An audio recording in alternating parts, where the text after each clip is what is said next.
उत्पत्ति का किताब अध्याय 1। आइए हम बाइबल में उत्पत्ति की पुस्तक अध्याय 1 और पद 1 खोलें। उत्पत्ति का जो मूल इब्रानी शब्द है उसका अनुवाद आरंभ है। बाइबल में इसे उत्पत्ति नाम दिया गया है, इसलिए इसे उत्पत्ति की पुस्तक कहा जाता है। उत्पत्ति की पुस्तक में हम सबसे पहले ब्रह्मांड की उत्पत्ति का विवरण पाते हैं, जिसके बाद ब्रह्मांड में जीवन का आरंभ होता है, अर्थात मनुष्य का आरंभ तथा पाप का और मृत्यु की उत्पत्ति। तब हम एक जाति की उत्पत्ति के द्वारा परमेश्वर द्वारा छुटकारे के कार्य का आरंभ को देखते हैं। उत्पत्ति की पुस्तक का अधिकांश भाग परमेश्वर के द्वारा छुटकारा या मुक्ति की योजना से संबंध रखता है। हम देखते हैं कि यह मुक्ति की योजना शीघ्र ही वंशावलियों में सीमित होते हुए एक परिवार में सिमट जाती है, जिससे संसार की सब जातियों और कुलों को आशीष मिलती है। उत्पत्ति की पुस्तक के विभिन्न भागों में हमें उन लोगों की वंशावलियां और उनके युग का वर्णन देखने को मिलता है। यहां मैं आपको यह बता देना चाहता हूं कि परमेश्वर का इरादा यह नहीं था कि हमें पृथ्वी के समस्त परिवारों की वंशावलियों का विवरण दिया जाए। आदम और हव्वा के बहुत पुत्र पुत्रियां थे, परंतु उनके प्रथम 2 पुत्रों के नाम वंशावली की सूची में दिए गए हैं, क्योंकि वे महत्वपूर्ण थे। आदम और हव्वा के अन्य पुत्रों और पुत्रियों के नाम वंशावली की सूची में नहीं लिखे गए थे। जब वे 130 साल के थे, तब उनका एक और पुत्र उत्पन्न हुआ, जिसका नाम शेत था, और उसका नाम वंशावली की सूची में लिखा गया है, क्योंकि वो शेत ही है जिसके वंश क्रम का हम अनुसरण करते हैं। शेत के और भी पुत्र और पुत्रियां थे, जिनके नाम सूची में नहीं पाया जाता है। केवल एक ही पुत्र का नाम वंशावली की सूची में पाया जाता है, क्योंकि उसकी वंशावली के द्वारा मुक्ति की योजना आगे बढ़ती है।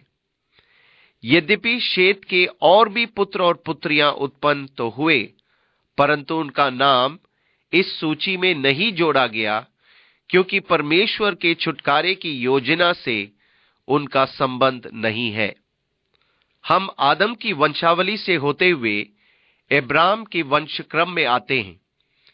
इन वंशावलियों के अध्ययन का अभिप्राय वास्तव में यह है कि आदम से अब्राहम तक वंशावली में कौन कौन थे, परंतु यहां कई सारे पुत्र और पुत्रियां हैं जिनका ना तो कोई लेखा ना कोई नाम पाया जाता है, क्योंकि वे उद्धार या मुक्ति की योजना में कोई महत्व नहीं रखते थे।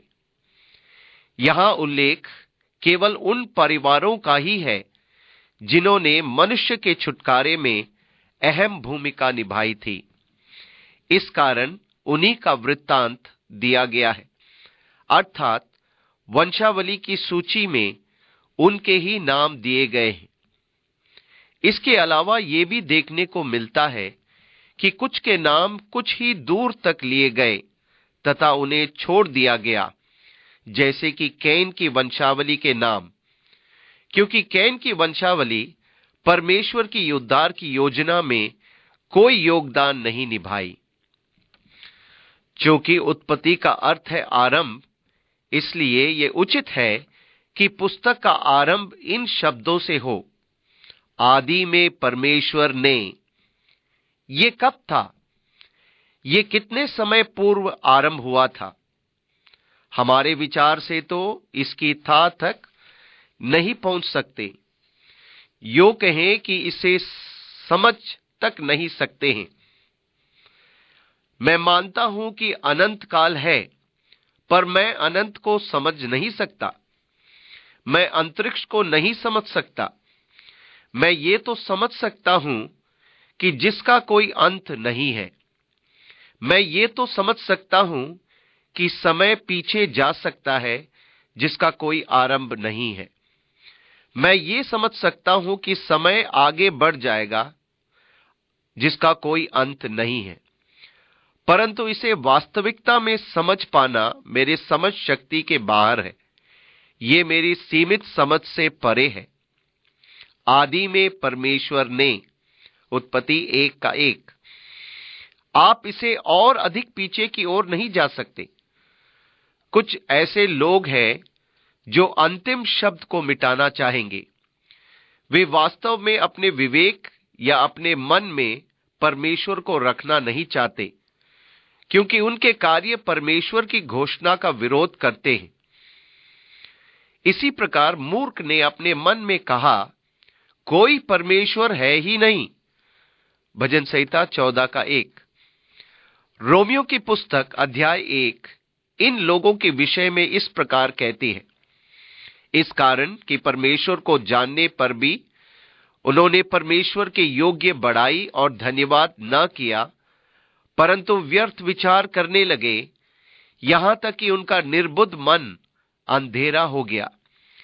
वे अपने आप को बुद्धिमान जताकर मूर्ख बन गए और अविनाशी परमेश्वर की महिमा को नाशवान मनुष्य और पक्षियों और चौपाइयों और रेंगने वाले जंतुओं की मूरत की समानता में बदल डाला। इस कारण परमेश्वर ने उन्हें उनके मन की अभिलाषाओं के अनुसार अशुद्धता के लिए छोड़ दिया। रोमियो 1:21-24। परंतु यदि मैं परमेश्वर शब्द को अलग कर देता हूं, तब तो मैं एक बड़ी समस्या में पड़ जाऊंगा। आदि में क्या कि अंतरिक्ष में गैसों का गुब्बारा तैर रहा था, पर यह तो आरंभ नहीं है। गैसों का अंबार आया कहां से था? अंतरिक्ष आया कहां से था? अब यह प्रतीत होता है कि एक दिन ऐसा आएगा जब बच्चा बच्चा आपसे पूछेगा, परमेश्वर कहां से आया था? और इसके लिए हमारे पास कोई संतोषजनक उत्तर नहीं है। वो तो सदा काल से अस्तित्व में है। वो तो स्वयं अस्तित्व में है। वो तो आदि से था। परंतु जब मैं कहता हूं कि आदि में परमेश्वर, तब मैं ये स्वीकार करता हूं कि संपूर्ण ब्रह्मांड दुर्घटनावश गैसों के दबाव और विस्फोटों और ग्रहों के ठंडा हो जाने से नहीं बना है, और ना ही कोई ग्रह स्वयं अपना विशेष वायुमंडल और जल मंडल जो जीवन के लिए आवश्यक हो विकसित किया है। बस ऐसा हो गया कि पृथ्वी सूर्य से 930 लाख मील की दूरी पर हो गई है। बस ऐसा हो गया कि वायुमंडल नाइट्रोजन और ऑक्सीजन और अन्य गैसों का मिश्रण 79% और 20% और 1% हो गया। बस ऐसा हो गया कि पृथ्वी के चारों ओर ओजोन का आवरण भी आ गया। बस ऐसा हो गया कि वहां एक चुंबकीय बल भी उत्पन्न हो गया जो पृथ्वी के चारों ओर घूम रहा था कि इसे अंतरिक्ष के किरणों से सुरक्षा प्रदान करे। और बस ऐसा हो गया कि 2/3 जल और 1/3 भूमि हो गई। और फिर ऐसा हुआ कि उस जल में किसी तरह ठीक समय पर, ठीक स्थान पर, सही अनुपात में, सही दबाव और सही ताप आदि में प्रोटीन की अणुओं में एक आकस्मिक संयोजन हुआ और प्रथम कोशिका की उत्पत्ति हो गई। परंतु इस बस ऐसा होने की संभावना क्या है? और यदि आप आगे बढ़कर इसके आंकड़े एकत्रित करने की प्रयास करें तो उस संभावना को पाएंगे ही नहीं। हां, इसके अवसर तो बहुत है कि बस ऐसा होने का कोई संयोग हो ही नहीं सकता था। संपूर्ण ब्रह्मांड में हमें स्पष्ट रूपरेखा दिखाई देती है। जब हम मनुष्य के शरीर की बारीकी से अध्ययन करें तो निश्चय ही वहां हमें एक व्यवस्थित रचना देखने को मिलती है। रक्त प्रवाह, स्नायु तंत्र आदि तथा विभिन्न अंग जिन्हें परमेश्वर ने मनुष्य शरीर में बनाए और उनका संतुलन सब ही गवाही देते हैं कि उनका एक विशेष रूप है।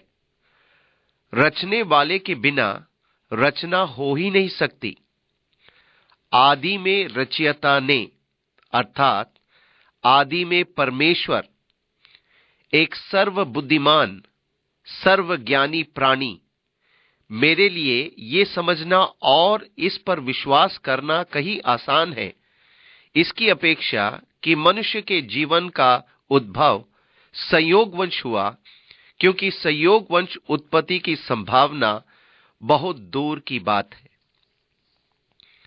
यदि आप इसे समझने के लिए प्रथम प्रोटीन अणु का अध्ययन करें कि वो क्या है, तब आप जानेंगे कि प्रोटीन अणु की संभावना इतनी अधिक है कि यदि वे सही है तो वे पृथ्वी बहुत पुरानी हो जाएगी।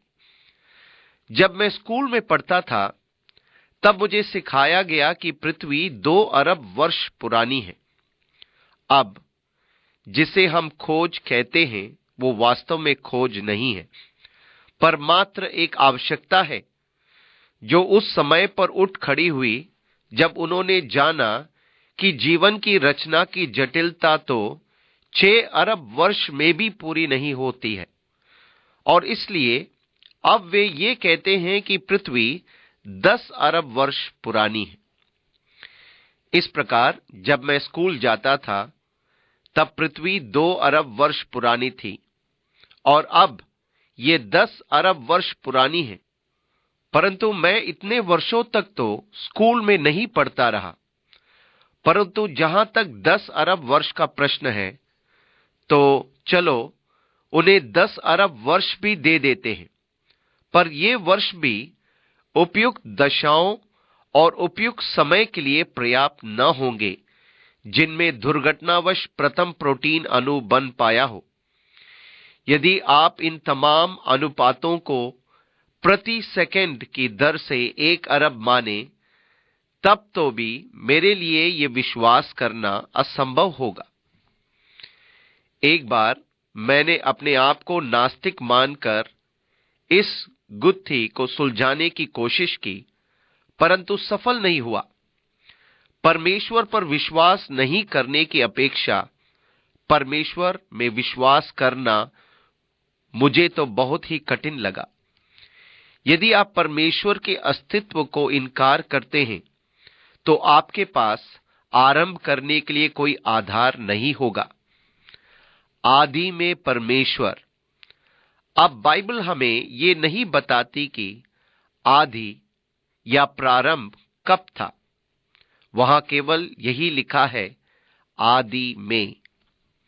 आदि में परमेश्वर ने आकाश और पृथ्वी की सृष्टि की। उत्पत्ति 1:1। शब्द सृष्टि की इब्रानी शब्द बारा है, जो शून्य में से कुछ बनाने की बात बताती है। एक ऐसा काम जिसे केवल परमेश्वर ही ने किया। मनुष्य बारा नहीं कर सकता, अर्थात शून्य में से सृष्टि नहीं कर सकता। हम शून्य में से कुछ बना नहीं सकते। हम आशा करते हैं, अर्थात जो उपलब्ध है उससे कुछ बनाते हैं। इब्रानी शब्द आशा का यही अर्थ है, अस्तित्व में पाई जाने वाली सामग्री या वस्तुओं को जोड़कर कुछ बनाना। उत्पत्ति की पुस्तक में सृष्टि किए जाने वाले कार्य के लिए आशा शब्द का प्रयोग बहुत बार हुआ है, जो पूर्व में अस्तित्व में पाई जाने वाली सामग्री से एक नया रूप या आकार देना। परंतु अस्तित्व में पाई जाने वाली सामग्री जिससे वस्तुएं एक साथ जोड़कर बनाई गई, वे मूल रूप से सिरजी गई थी, जिसे हम नहीं जानते कि कितने समय पूर्व। आदि में परमेश्वर ने आकाश और पृथ्वी की सृष्टि की, और पृथ्वी बेडौल और सुनसान पड़ी थी, और गहरे जल के ऊपर अंधियारा था। तब परमेश्वर का आत्मा जल के ऊपर मंडराता था। उत्पत्ति 1:2। अब ये परमेश्वर के स्वभाव से मेल नहीं खाता है कि वो ऐसी सृष्टि करे जो बेडौल और सुनसान हो। बहुत से बाइबल के विद्वान उत्पत्ति के पद 1 और 2 में समय के अंतराल को देखते हैं। समय का अंतराल आदि में परमेश्वर ने आकाश और पृथ्वी की सृष्टि की, और इसके बाद वाले पद और पृथ्वी बेडौल और सुनसान पड़ी थी और गहरे जल के ऊपर अंधियारा था, में समय का अंतराल पाया जाता है। यशायाह की पुस्तक में 45 अध्याय ये घोषणा करता है कि परमेश्वर ने पृथ्वी को बिना रूप के अर्थात बेडौल और सुनसान नहीं सृजा था, परंतु उसने इसकी सृष्टि बसने निवास करने के लिए थी। अब सृष्टि किए जाने के संबंध में अलग अलग विचार हैं, और उनमें से प्रत्येक की अपनी अपनी समस्याएं हैं। प्रत्येक विचार के पक्ष और विपक्ष में तर्क है। एक है ईश्वरवादी विकास क्रम। ये लोग मानते हैं कि परमेश्वर ने सब कुछ का आरंभ किया, परंतु तब उसे स्वतंत्र रूप से क्रमवार विकास के लिए छोड़ दिया। उसने प्रथम प्रोटीन अणु को बनाया और उसे जीवन के कई रूपों में विकसित हो जाने के लिए छोड़ दिया। वे ये तो स्वीकारते हैं कि आदि में परमेश्वर ने बनाया, पर तब वो एक ऐसा ईश्वर हो जाता है जो सृष्टि से अलग हो गया है, क्योंकि अब सृष्टि अपनी विकासवादी प्रक्रिया में विकास होती है और इसमें परमेश्वर का हाथ नहीं है। एक और सिद्धांत है कि ये सब लगभग 6000 से 10,000 वर्षों पूर्व के मध्य हुआ था, और ये ब्रह्मांड 10,000 वर्षों से पुराना नहीं है। लंबे समय की अवधि के अनुमान मनुष्य की कल्पना है, उनके कोई प्रमाण नहीं। ये मात्र सिद्धांत या परिकल्पनाएं हैं, और वास्तविकता में ब्रह्मांड जैसे कि सोचा जाता है कि बहुत पुराना है, वैसा नहीं है, पर लगभग नया ही है। केवल यही एक कारण है कि वैज्ञानिकों ने एक पुराने ब्रह्मांड के सिद्धांत को प्रस्तुत करने का प्रयास किया कि विकासवादी सिद्धांत के साथ तालमेल बैठा सके, जो कि एक पुरातन ब्रह्मांड की मांग करेगा, क्योंकि निश्चय ही 10,000 साल की अवधि में जीवन विकसित नहीं हो सकता था, और यह कि जीवाश्म युगों के समय में दब जाने के बदले वास्तव में जल प्रलय में दब गए थे, और क्रम विकास युगों के समय से कहीं अधिक उचित व्याख्या जल प्रलय जीवाश्म के लिए देता है। यह दिलचस्प बात है कि जहां तक हम पता लगा सकते हैं, पृथ्वी की परतों स्तर में किसी प्रकार के जीवाश्म आज नहीं दब रहे हैं। अधिकांश स्तनधारी और पत्तियां और अन्य सभी कुछ विघटित होकर मिट्टी में मिल जाते हैं।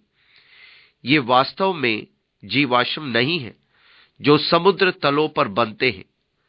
समुद्र तल पर विघटन और पपड़ी जमने की प्रक्रिया तो आज भी होती है, पर अब जीवाश्म नहीं पाए जाते हैं।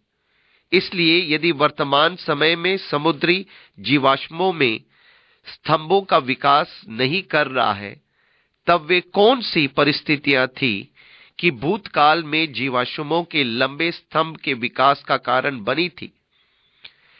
निश्चय ही ऐसे वृक्ष है जो जीवाश्म के अनेक परतों में से होकर बढ़े हैं। कैसे एक वृक्ष करोड़ों वर्षों तक बढ़ सकता था? यदि आप जीवाश्म क्रमों को देखें जिनमें वे अस्तित्व रखते हैं, तो ये समझाना नितान कठिन होता है कि वृक्ष इस जीवाश्म रूप में कैसे करोड़ों वर्षों तक बढ़ते रहते हैं।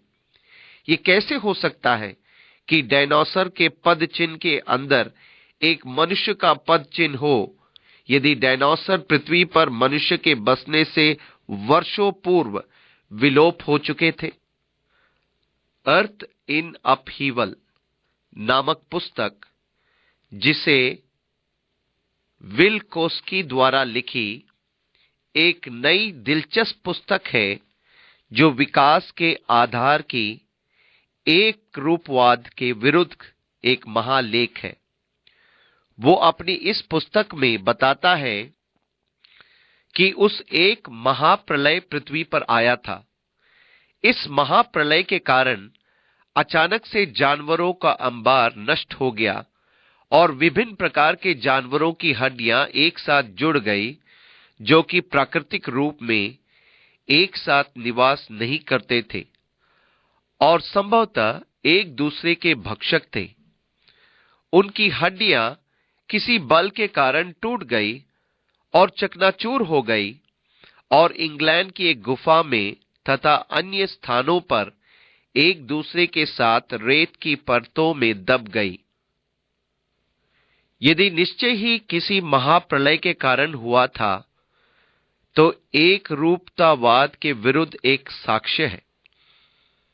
मूल में विकासवाद का सिद्धांत यह है कि वे सब प्रक्रियाएं जो आज चल रही हैं, वे करोड़ों वर्षों से चलती चली आ रही है, जिससे कि आज्ञा जीवन का रूप इन प्रक्रियाओं का परिणाम समझा जा सके। उस समय जब ग्रह इतना ठंडा हो गया था कि जल प्रकट हो, तब से आज तक जीवन चक्र में एक रूप रही है। ये पुस्तक उस विशेष सिद्धांत के प्रतिवाद में एक सामर्थी प्रदर्शन है। यदि आप उस सिद्धांत को नष्ट कर दें, तब तो वास्तव में आपने विकासवाद के सिद्धांत को नष्ट कर दिया। अनेक वैज्ञानिक इमैनुअल विल्कोस्की के कार्य के विरुद्ध तर्कहीन आवाज उठाते हैं, पर उसके शोध कार्य जितने अधिक परखे जाते हैं, उतने ही अधिक सही सिद्ध होते हैं। ऐसे भी लोग हैं जो कहते हैं कि उत्पत्ति का समय जिन दिनों में दर्शाया गया है, वो भूविज्ञान का युग था। इब्रानी में दिन के लिए यौम शब्द है, जिसके अनेक अर्थ हैं, जिसका उपयोग बाइबल में कोई 1100 बार हुआ है और समय के 51 विभिन्न अर्थ दिए गए हैं, जिसके अनिश्चित समय अवधि भी है। प्रभु का दिन, द योम ऑफ द लॉर्ड, ये एक अनिश्चित अवधि है। इस कारण से वे कहते हैं कि उत्पत्ति के दिन भूविज्ञान के अलग अलग युगों को दर्शाते हैं, परंतु निश्चय ही, जैसे मैं कहता हूं, प्रत्येक सिद्धांत अपनी कठिनाइयां प्रस्तुत करता है।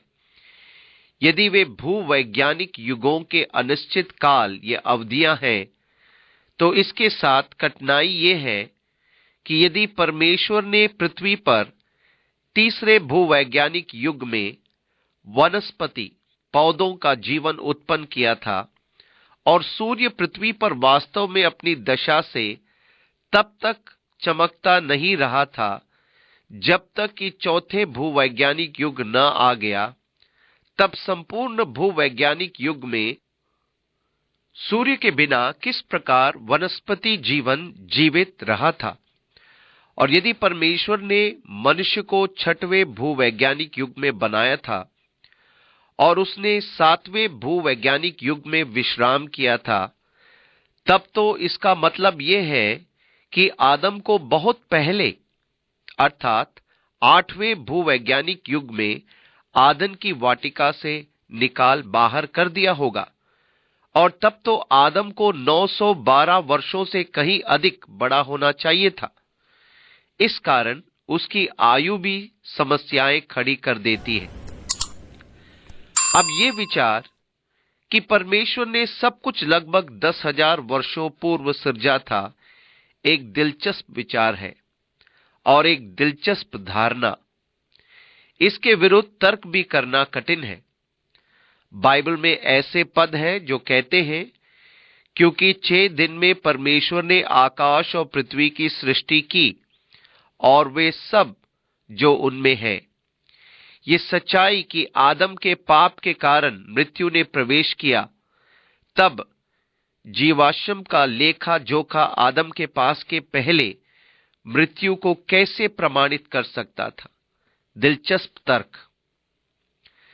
कई बातों में से एक जो चुनौती को असंभव बनाती है वो है कि जिस दिन परमेश्वर ने आदम को बनाया तब वो कितने वर्ष का था, अर्थात उसकी आयु क्या रही होगी। वो 1 दिन का था, तब फिर उसके पूरे दांत थे, एक पूर्ण परिपक्व जीवन। हम नहीं जानते कि उसकी नाभि थी या नहीं थी, परंतु वो आयु निर्धारण घटकों के साथ बनाया गया था। दूसरे शब्दों में, यदि आप आदम पर उस दिन दृष्टि करें जब उसे बनाया गया था, तो आप कहेंगे वो 35 साल 40 साल का था, क्योंकि उसमें विशेष अभिकल्प विद्यमान था जो ये प्रमाणित करते हैं कि वो 1 दिन से कहीं बढ़कर परिपक्व पुरुष था। इसलिए उसके बनाए जाने के दिन पर पहले ही से काल निर्धारण घटक थे। इस प्रकार परमेश्वर काल निर्धारण घटकों के साथ पृथ्वी और ब्रह्मांड की सृष्टि कर सकता था जब जीवाश्म वहां पहले से ही मौजूद थे, या पृथ्वी ग्रह से एक विशेष दूरी पर आकाश गंगा मौजूद थी। इसलिए कि वो परमेश्वर है, वो काल निर्धारण घटकों के साथ सृष्टि कर सकता था। जैसे कि यदि आप इस पर दृष्टि करें तो आप कह उठेंगे, ओह, ये तो 10 अरब वर्ष पुरानी है, जबकि वास्तविकता में ये मानो क्षण भर पहले सृजी गई थी। और परमेश्वर तो अपने आप में पूर्ण सक्षम और व्यापक रूप से सामर्थ है कि वो जो चाहे और जिस इच्छा से सृष्टि करना चाहे वो कर सकता है। इसलिए ये विशेष तर्क को अत्यंत दिलचस्प और सत्यभाषी तर्क बना देता है। इसके साथ मुख्य कठिनाइयों में से एक जिसे मैं देखता हूं वो ये है कि वास्तव में ये हमें स्वर्गदूतों और उनके सृजे जाने के बारे में समझने का बहुत कम अवसर देता है। तब फिर परमेश्वर ने स्वर्गदूतों की सृष्टि कब की थी? अब जब परमेश्वर अय्यूब के पास आया और अय्यूब की पुस्तक के 38वें अध्याय में अय्यूब को चुनौती देने लगा, जब मैंने पृथ्वी की नींव डाली तब तू कहां था? अय्यूब 38:4।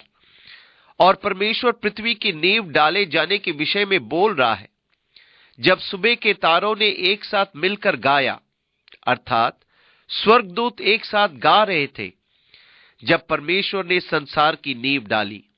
अतः जब परमेश्वर ने संसार की नींव डाली तब स्वर्गदूत उपस्थित थे। इसलिए वे कब सिरजे गए थे? संसार की नींव डाले जाने के कुछ दिनों बाद शैतान आदन की वाटिका में हवा को बहका रहा था। शैतान का पतन कब हुआ था? उसने परमेश्वर से विद्रोह कब किया था? और यदि वो एक नया सृजा प्राणी था और स्वर्ग में था, या परमेश्वर की वाटिका आदन में था, जब तक उसमें दुष्टता न पाई गई तब तक उसके पास प्रभुत्व, अधिकार, राज्य था, और तब फिर उसे उसके पद से उतार कर निकाल दिया गया। ये सब कब हुआ था? क्योंकि आदम और हव्वा के बनाए जाने के बाद हम देखते हैं कि शीघ्र शैतान वहां वाटिका में आया कि मनुष्य को भटका दे। और यह कैसा हो सकता है कि नया नया सृजे जाने के बाद इतना शीघ्र उसका अन्य स्वर्गदूतों पर इतना प्रभाव कैसे हो सकता था कि वो परमेश्वर से विद्रोह करने के बाद उन्हें अपने साथ खींच लाया, लगभग 1/3 स्वर्गदूतों को। इसलिए ये मेरे लिए कठिनाई उत्पन्न कर देता है कि पृथ्वी मात्र 6,000 या 10,000 वर्ष पूर्व से अस्तित्व में है। अंतराल सिद्धांत के नाम से जाना जाने वाला सिद्धांत मुझे अत्यंत सत्य स्पष्टीकरण प्रतीत होता है, और यह निश्चय ही पूर्ण रूप से समस्याओं के बिना है, परंतु मैं सोचता हूं कि समस्याएं समाधान किए जाने से परे नहीं है। अंतराल सिद्धांत से इस पर दृष्टि करने से आदि में परमेश्वर ने आकाश और पृथ्वी की सृष्टि की। कितने समय पहले हम नहीं जानते हैं। जैसे कि परमेश्वर ने आकाश और पृथ्वी की सृष्टि की, उसी प्रकार से उसने स्वर्गदूतों की भी सृष्टि की। उसने पृथ्वी की सृष्टि की कि बस जाए, इस प्रकार पृथ्वी पर बसाए जाने, निवास करने के कार्य किए गए। यहां तक सुझाव दिए जाते हैं कि शायद शैतान ने पृथ्वी के गोले पर शासन किया था। तू छाने वाला अभिषक्त करूब था, तू परमेश्वर की आदन नाम बारी में था, तू आग सरी के चमकने वाले मणियों के बीच चलता फिरता था। एहेजकेल 28, 13 और 14। और इसी प्रकार आभूषण, अमूल्य पत्थरों, बाजों, सोने के पहरावे से विभूषित था। यह भी कहा जाता है कि इस पृथ्वी पर उसका प्रभुत्व और शासन था, और यह कि पृथ्वी पर मनुष्य के बनाए जाने से पहले वनस्पति जीवन और विभिन्न जीवन आकार था। परंतु पृथ्वी सुनसान और बेडौल पड़ी थी।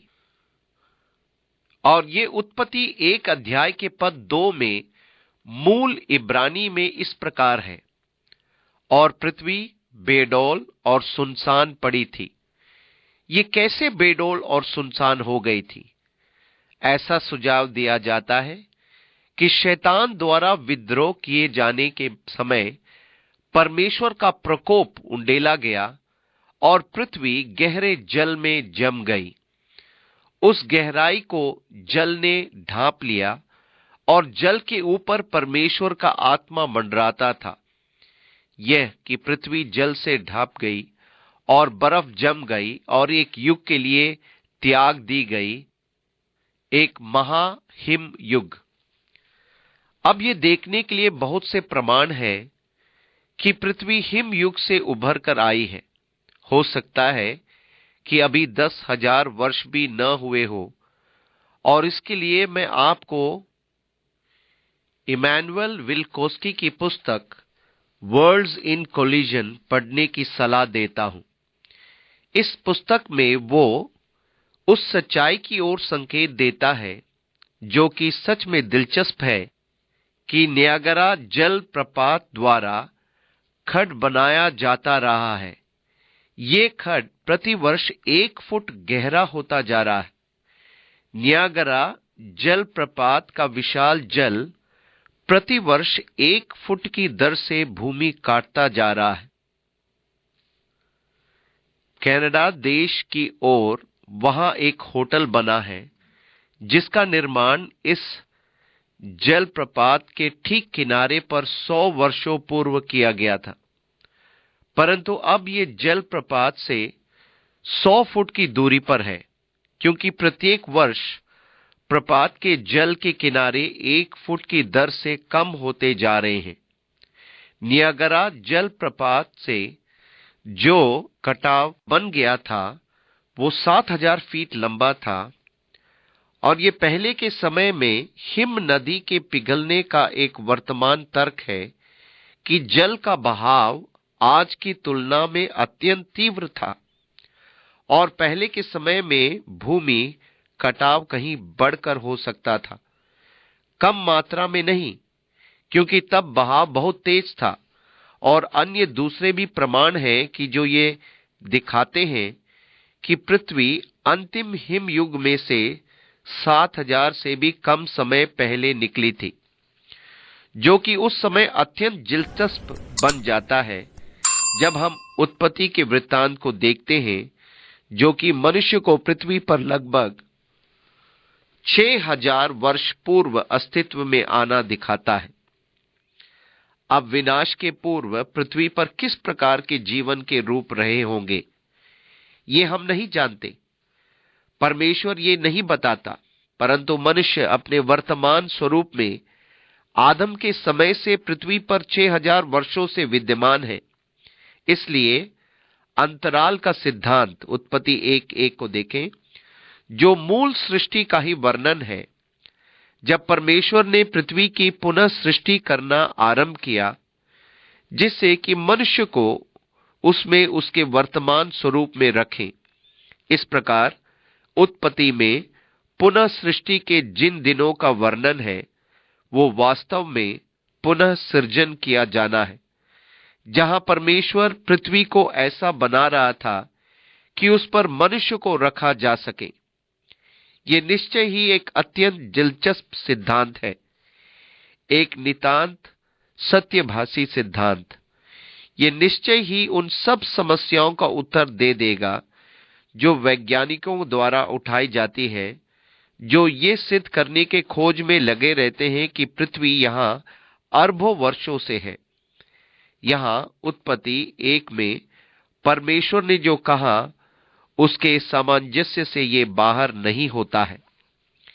ये रुचिकर है कि जब जल प्रलय में पृथ्वी के निवासी पूरी तरह से नाश कर दिए गए थे, पानी घटने के बाद नूह अपने जहाज में से निकला था। तब नूह के लिए परमेश्वर की आज्ञा थी कि पृथ्वी को फिर से भर दो। ठीक यही आज्ञा परमेश्वर ने आदम और हव्वा को दी थी, फूलो फलो और पृथ्वी में भर जाओ। शायद वो पूर्व अस्तित्व में विद्यमान जीवन के विषय में बोल रहा है, परंतु मनुष्य अपने वर्तमान रूप एवं आकार में लगभग 6000 वर्षों से अस्तित्व में है, और किसी भी ढंग से ऐसा कोई तरीका नहीं कि कोई इसे असत्य सिद्ध कर सके। अतः हम उत्पत्ति की पुस्तक में अध्याय 1 में आदि समय को देखते हैं। परमेश्वर आकाश और पृथ्वी की सृष्टि कर रहा है। पद 2 में हम देखते हैं कि पृथ्वी बेडौल और सुनसान पड़ी थी और गहरे जल के ऊपर अंधियारा था, तथा परमेश्वर का आत्मा जल के ऊपर मंडराता था। अब पद 3 में परमेश्वर के सृष्टि किए जाने वाले कार्यों पर ध्यान दें। आदि में परमेश्वर ने आकाश और पृथ्वी की सृष्टि, जिनमें निश्चय ही सूर्य, चांद, सितारे और सब कुछ सम्मिलित है। परंतु अब हम यहां उस पहली बात को देखते हैं जिसकी घोषणा परमेश्वर करता है, क्योंकि पृथ्वी अंधकार से ढपी थी। परमेश्वर ने कहा, उजियाला हो, तो उजियाला हो गया। उत्पत्ति 1:3। अब यह हो सकता है कि पृथ्वी गहरी निहारिका में थी। यह कि पृथ्वी पर कोई प्रकाश या ज्योति नहीं आ रहा था। हो सकता है कि घना कोहरा छाया हुआ था। यह कि पृथ्वी पूरी तरह से जमी हुई थी, एक महाहिम युग। ये रुचिकर है कि जब हम सृष्टि किए जाने के दिनों के वृत्तांत पर दृष्टि डालते हैं, तब जीवन के वे रूप, जैसे कि वनस्पति जीवन आदि, हिम युग के दौरान पृथ्वी में जीवित बने रहे होंगे, जिनकी सृष्टि या बारा नहीं की गई या सिरजा नहीं गया, परंतु आशा किया गया। परंतु जीवन का वो रूप जो महाहिम युग में जीवित नहीं रह सकता था, उसे बारा या बोलकर सिरजा गया है।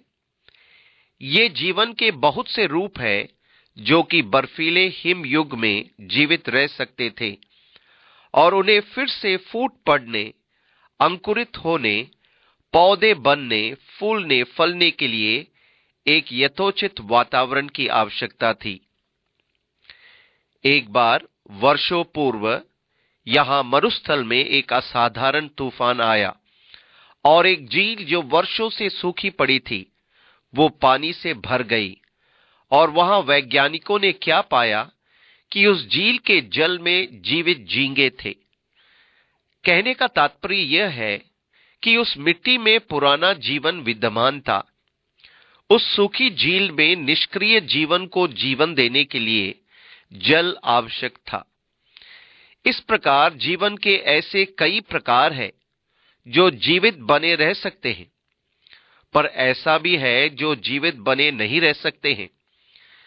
जब आप जीवन के उस रूप को पाते हैं जो जीवित बना नहीं रह सकता, तब आप 12 शब्द पर आते हैं, क्योंकि अब परमेश्वर नहीं में से सृष्टि कर रहा है। ये जीवन महाहिम युग में जीवित न रह सका था। उजियाला हो, उन गैसों को दूर करना जो प्रकाश को रोकती है, जिन्हें हम नहीं समझते, परंतु हम ये जानते हैं कि ब्रह्मांड में इनका अस्तित्व है। वे प्रकाश को रोकती थी। ये ब्रह्मांड के काले बादल सी थी। काले गहरे बादल से ढपे रहने के कारण ये बर्फ जैसा जम गया होगा और अपने कक्ष पर ढेर के रूप में जमा रहा होगा, और अब अंधेरे काले बादल को दूर करने से वो अब ज्योति में आ गई थी। और परमेश्वर ने उजियाला को देखा कि अच्छा है, और परमेश्वर ने उजियाले को अंधियारे से अलग किया। उत्पत्ति 1:4। अब मुझे निश्चय है कि जब वो वृत्तांत सुनाया जाता था, जिसे बाद में मूसा ने विद्यमान वृत्तांतों से लेकर लिखा, तब वे विज्ञान के बारे में नहीं समझते थे। परमेश्वर ने प्रकाश को विभाजित किया, परंतु अब आधुनिक विज्ञान के आने से हमने प्रकाश को विभाजित करना सीखा है, और प्रकाश को बहुत तरीकों से विभाजित किया जा सकता है। हम जानते हैं कि वर्णक्रम या प्रकाशीय प्रतिबिंब का एक अंत है। हालांकि आप प्रकाश के पराबैंगनी शॉर्ट वेवों को नहीं देख सकते हैं, तो वही वर्णक्रम के दूसरे अंत पर आप अवरक्त या लाल प्रकाश की किरण को नहीं देख सकते। अंधकार केवल दृष्टि सीमा का ही वर्णन करता है, और प्रकाश उजियाले को वास्तव में अंधकार, अवरक्त या पराबैंगनी प्रकाश की किरणों द्वारा विभाजित किया गया है, जो वर्णक्रम के दोनों छोरों पर उपस्थित है। परंतु वर्णक्रम के अंदर ही प्रकाश के बहुत से विभाजन हैं। प्रकाश को प्रकाश, रंग एवं ध्वनि में विभाजित किया जाता है। ये तीनों बुनियादी तौर से एक ही है। विभिन्न आवृत्तियों पर कंपन, आवृत्तियों और कंपनों को धीमा कर दे और श्रव्य रूप में चयन कर ले, उन्हें बढ़ा दे और आप रंग देखते हैं।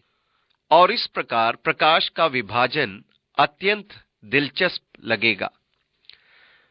उत्पत्ति 1:5 में लिखा है, और परमेश्वर ने उजियाले को दिन और अंधियारे को रात कहा, तथा सांझ हुई, फिर भोर हुआ। इस प्रकार पहला दिन हो गया। इस प्रकार पहले दिन, यदि आप पुनर्सृष्टि प्रक्रिया को ग्रहण करते हैं, तो पृथ्वी गैसों के अंधकार से बाहर निकाली गई। फिर भी पृथ्वी पर कोहरा छाया था, पर आप दिन और रात में अंतर कर सकते थे, अर्थात सुबह या शाम में। फिर परमेश्वर ने कहा, जल के बीच एक ऐसा अंतर हो। उत्पत्ति 1:6। हिंदी शब्द अंतर के लिए इब्रानी में रॉकवीह शब्द है, जिसका अर्थ है असीम विस्तार। ये अंतरिक्ष का विस्तार है। ये अंतहीन विस्तार है। ऐसा अंतर हो, परमेश्वर ने कहा, कि जल 2 भाग हो जाए। तब परमेश्वर ने एक अंतर बनाकर उसके नीचे के जल और उसके ऊपर के जल को अलग अलग किया, और वैसे ही हो गया। और परमेश्वर ने उस अंतर को आकाश कहा, तथा सांझ हुई, फिर भोर हुआ। इस प्रकार दूसरा दिन हो गया। उत्पत्ति 1:7 और 8 पद। इस प्रकार पृथ्वी के चारों ओर के वायुमंडल या वातावरण की सृष्टि की गई, परंतु वायुमंडल के ऊपर परमेश्वर ने जल का विशाल आवरण रखा। पृथ्वी के ऊपर वायुमंडल से जल को हटा दिया। अब पृथ्वी के ऊपर का जल वायुमंडल में ऊपर ही रोक दिया गया, जो कि पृथ्वी की जलवायु के हिसाब से एक असाधारण कार्य था। ये एक सौम्य समतुल्य जलवायु की संपूर्ण पृथ्वी के चारों ओर के मौसम का कारण बना। इसका मतलब तो यही होता है कि हमें भयंकर तूफानों, चक्रवातों के सामना करते न रहना पड़े। इसका मतलब यह भी होगा कि सब जगह सुहावना मौसम बना रहे, यहां तक कि उत्तरी ध्रुव के क्षेत्रों में भी। यह निश्चय ही साइबेरिया में बर्फ के नीचे जमे विशालकाय जानवरों की खोज की गुत्थी को सुलझा देती है, जो इतिहास में कभी पूरे के पूरे जम गए थे, जो कि उष्णकटिबंधीय जंगल में रह रहे थे, क्योंकि जब उन्हें बर्फ के अंदर से निकाला गया और उनके पाचन तंत्र को काटा गया, तो उसमें वनस्पति यानी पेड़ पौधों का भोजन निकली। फिर दक्षिण ध्रुव पर किसी समय रहे जंगल, जो अब बर्फ के नीचे दबे पड़े थे, उनकी बर्फ खोदने पर 200 फीट नीचे कोयले के भंडार पाए गए। पृथ्वी के चारों ओर इस जल के आवरण ने संभवतः पृथ्वी को अंतरिक्ष के उस विकिरण से सुरक्षा प्रदान की हुई थी, जो पृथ्वी पर निरंतर बौछार करते रहते हैं। फिर पृथ्वी की वो चुंबकीय शक्ति भी कहीं अधिक थी, जो पृथ्वी को सुरक्षा प्रदान करती थी और पृथ्वी को घेरे हुए है। पृथ्वी चुंबकीय क्षेत्र से घिरी है। 136 वर्षों पूर्व सबसे पहले एक डच वैज्ञानिक ने इस चुंबकीय क्षेत्र को मापा था। तब से हम पृथ्वी के चारों ओर के चुंबकीय क्षेत्र को मापते रहे हैं, और हम पाते हैं कि धीरे धीरे ये चुंबकीय क्षेत्र एक स्थिर गति से कम होता जा रहा है। सच्चाई में तो ये सबसे लंबा आयुकाल निर्धारक कहा जाएगा, जहां तक पृथ्वी का संबंध है। इन 136 वर्षों में इसे छोड़ हमारे पास अन्य कोई विधि नहीं है कि हम समय की गणना कर पाए, क्योंकि ये निश्चित दर पर घट रहा है। अब ये पृथ्वी के चारों ओर का चुंबकीय क्षेत्र पृथ्वी पर के जीवन के लिए अत्यंत महत्वपूर्ण है। ऐसा प्रतीत होता है कि ये पृथ्वी के गर्भ भूमध्य रेखा से निकलकर 8 के रूप में से घूमता है और ध्रुवों के चारों ओर जाता है। चुंबकीय क्षेत्र भूमध्य रेखा से टकराकर ऊपर को उठता है और ध्रुव के पीछे से और चारों ओर से घेर लेता है। ऐसा प्रतीत होता है कि ये अंतरिक्षीय विकिरण से पृथ्वी को सुरक्षित बनाए रखता है। ये अंतरिक्ष से आने वाली विकिरण किरणों से पृथ्वी को बचाए रखता है। हम ये भी जानते हैं कि पृथ्वी पर ओजोन का भी आवरण है। जब परमेश्वर आयुब से पृथ्वी की सृष्टि करने के बारे में बात कर रहा था, तब उसने कहा था कि उसने पृथ्वी की चारों ओर आवरण बनाया है। उसने नमी या आर्द्रता वाला आवरण बनाया। उसने विद्युत चुंबक आवरण बनाया। उसने पृथ्वी की चारों ओर ओज़ोन परत को भी बनाया, जिससे कि पृथ्वी मनुष्य द्वारा बसाई जाए, अंतरिक्ष की किरणों से सुरक्षित बनाए रखकर, जो कि निरंतर पृथ्वी पर बौछार या वर्षा के समान आती रहती है। ओजोन परत की यही तो काम है कि पृथ्वी को विकिरणों से बचाए। ये छोटी छोटी बारीक किरणें शायद न्यूट्रिनोस और कहलाती है। वे सीधी पृथ्वी पर आती है आप यदि स्वयं को इनसे बचना चाहे तो आप बचा नहीं सकते, क्योंकि ये सीधी मानो वार करती हुई आती है और वे दूसरी ओर से आती है। वो सीधे आपके शरीर में आती है, पर जब वे आपके शरीर से होकर जाती है तब उनमें कोशिकीय विषमता अथवा कोशिकाओं को खराब करने की क्षमता होती है और आपकी कोशिकाओं में परिवर्तन आने लगता है। यही तो आयु प्रक्रिया पर प्रभाव डालता है। ये अंतरिक्ष विकिरणों मानव शरीर पर बुरा प्रभाव डालती है, जिससे आपके शरीर की कोशिकाएं दुर्बल होने लगती हैं और उनमें पुनरुत्पादन की क्षमता घट जाती है। और यही है मनुष्य की आयु कम होने का कारण। जब अंत में वो बूढ़ा हो जाता है, ये सब उन्हीं विकिरणों का प्रभाव से होता है, ऐसे वैज्ञानिक मानते हैं।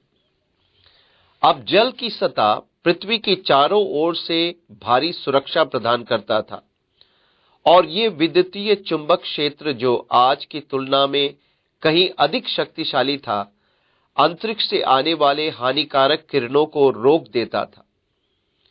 इसी कारण आदम के समय में अंतरिक्ष विकिरणों बहुत कम मात्रा में पृथ्वी पर आ पाती थी।